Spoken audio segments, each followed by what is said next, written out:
Now we come to the book of the 11s. Sutta 11.6. The Buddha said, Monks, if any monk abuses and reviles, rails at the Aryans who are his fellows in the holy life, it is utterly impossible, it is unavoidable, that he should not come to one or other of 11 disasters. What 11? He fails to attain the unattained. 2. From what he has attained he falls away. 3. True Dhamma is not made clear for him. 4. He is conceited about true Dhammas. 5. He follows the holy life without delight. 6. He commits some foul offense. 7. He gives up the training and falls back to the low life. That means the life as a layman. 8. He falls into some grievous sickness. 9. He goes out of his mind with distraction. 10. He makes an end with mind confused. That means he dies with mind confused. 11. When body breaks up beyond death, he rises up again in the waste, the ill-born, the downfall in hell. Monks, if any monk abuses and reviles, rails at the Aryans who are his fellows in the holy life, it is utterly impossible, it is unavoidable, that he should not come to one or other of these 11 disasters. So here, that's the end of the sutta. So here the Buddha is saying, if we abuse a holy man and Aryan, here he's talking about monks. If monks abuse other holy monks, then they can suffer one of these 11 disasters. Number 1, he fails to attain the unattained. That means what holy stage, Aryan stage, he has not attained, he will fail to get it. Number 2, what he has attained, he falls away. For example, if he has attained concentration, and then he gets angry with some holy monks, then he might lose his concentration, just like Devadatta. Devadatta, at one time, he attained all the 8 jhanas, so that he had psychic power. But later, because he wanted to take over the Buddha's place as leader of the monks, and the Buddha did not allow him, so he schemed to kill the Buddha, and he talked bad about the Buddha. So all the psychic power that he had attained all fell away. He lost all his psychic power. Number 3, true Dhamma is not made clear for him. He is not able to see the true Dhamma. Or he is conceited about true Dhammas. He is swollen-headed because he knows a bit of Dhamma. Number 5, he does not delight in the holy life. That means he wears the robe, he is not happy. Or number 6, he commits some foul offense. He breaks some precepts, some heavy precepts. Or number 7, he gives up the training as a monk and he goes back to the lay life. Or number 8, he becomes sick, grievously sick, just like Devadatta. After trying to kill the Buddha, later he became grievously ill, and then he felt sorry for what he did. And then when he wanted to come and apologize to the Buddha, it was too late. It's too late. He died before he could see the Buddha. Then number 9, he might go out of his mind with distraction. That means his mind is very restless, very scattered because of talking bad about holy men. So his mind is very scattered. Number 10, he dies with mind confused. When he's about to die, his mind is very confused. Then number 11, after he has died, he might be reborn in hell because of reviling holy men. Now, Sutta 11.7. Venerable Ananda came to see the Exalted One, paid homage to the Exalted One and sat down to one side. Then he asked the Buddha, he said, "Please, sir, may it be that a monk's winning of concentration is of such a sort that in earth he is unperceptive of earth, in water unperceptive of water, in fire unperceptive of fire, in air unperceptive of air, in the realm of unbounded space unperceptive of it, in the realm of unbounded consciousness, unperceptive of it. In the realm of nothingness, unperceptive of it. In the realm of neither perception nor non-perception, also unperceptive of it. That in this world he is unaware of this, unperceptive of this world. In the world beyond he is unperceptive of the world beyond.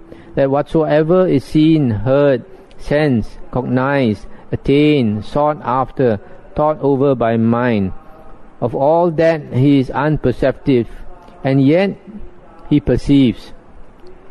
And the Buddha said, it may be so, Ananda. A monk's winning of concentration may be of such a sort that in earth he is unperceptive of earth, etc., etc.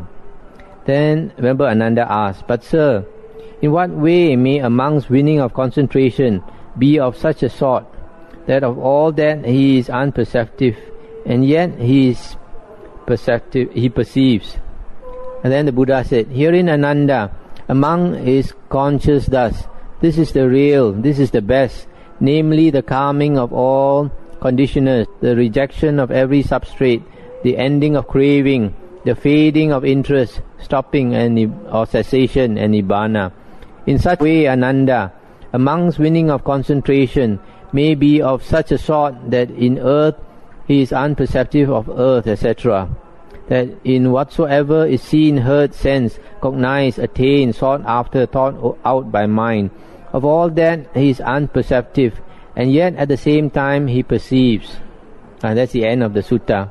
It's quite an interesting sutta. Here remember Ananda is asking, can a monk attain a state of concentration such that he is in this world and yet he is not perceptive of this world? Usually the Buddha talks about feeling and perception. If a person has feeling and perception, it means he has consciousness. He is conscious. So if a person has no perception, it also means he has no consciousness. But in this case, the Buddha is talking about a person who has attained a state of concentration that he is not aware of this world at all. He is not aware of whatever is seen, sensed, heard, cognized, thought over, etc. And yet at the same time he is conscious. So the Buddha said it is possible. It is possible. And he can attain this stage when he calms down all his conditioners and he is disenchanted with everything in this world, and he attains cessation. And here he even says nibbana. So here basically what is being said is that this state of nibbana is of this sort. If a person attains nibbana, the six consciousness will stop working. Six consciousness will stop working. And yet there appears to be another type of consciousness, another type of consciousness where that person is not even aware of himself. So sometimes some monks say when a person attains nibbana, there is totally no consciousness and not any type of consciousness at all.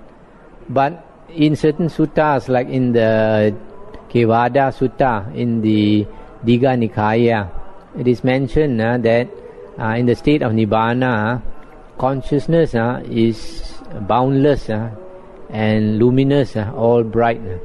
And yet in that state there is no small, no big, no nama, no rupa. In other words, when you have nama rupa, you must have consciousness, vijnana. Vijnana always comes with nama rupa, because nama rupa is the object of consciousness. Mentality and materiality is always the object of consciousness.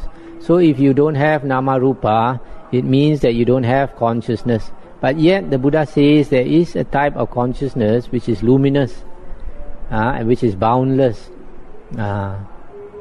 So probably here is also referring to the same thing. Now we come to the last sutta, 11.16. The Buddha said, monks, 11 advantages are to be looked for from the radiation by mind of loving kindness, by making loving kindness grow, by making much of it, by making loving kindness a vehicle and basis, by persisting in it, by becoming familiar with it, by well establishing it. What are the 11? One sleeps happy and wakes happy. He dreams no evil dream. He is dear to human beings and non-human beings alike.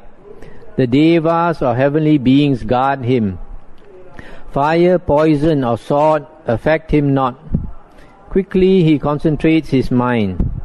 His complexion is serene. He makes an end, or he dies without bewilderment. It means unconfused. And if he has penetrated no further, he reaches upon dying the Brahma world. These 11 advantages are to be looked for from the radiation by mind of loving kindness, by making loving kindness grow, by making much of it, by making loving kindness a vehicle and basis, by persisting in it, by becoming familiar with it, by well establishing it. That's the end of the sutta. Here I have translated this radiation by mind of loving kindness. Here, this in the Pali Text Society book, they have it as the release of heart by the practice of amity. Release is like liberation. Liberation. Here I prefer the word radiation. You radiate loving kindness by the mind. In the suttas, the Buddha has said that to practice loving kindness, we should first attain the jhanas, at least the first jhana. Because if a person has attained jhana, the mind is strong. Then when he practices radiating out the loving kindness, it is possible. But if we don't have a strong mind, we try to radiate the loving kindness, other beings cannot feel it. So if a person can practice this radiation by mind of loving kindness, it means he has attained the jhanas. And if a person has attained the jhanas, so he gets these benefits by practicing metta. He sleeps happy and wakes happy. He dreams no evil dream. He is dear to human beings and non-human beings alike, because he is always having metta. The devas guard him. Fire, poison or sword affect him not. This one is because the devas guard him. Sometimes people think even if he takes poison, he won't die. But it's not. I don't think it's in that sense.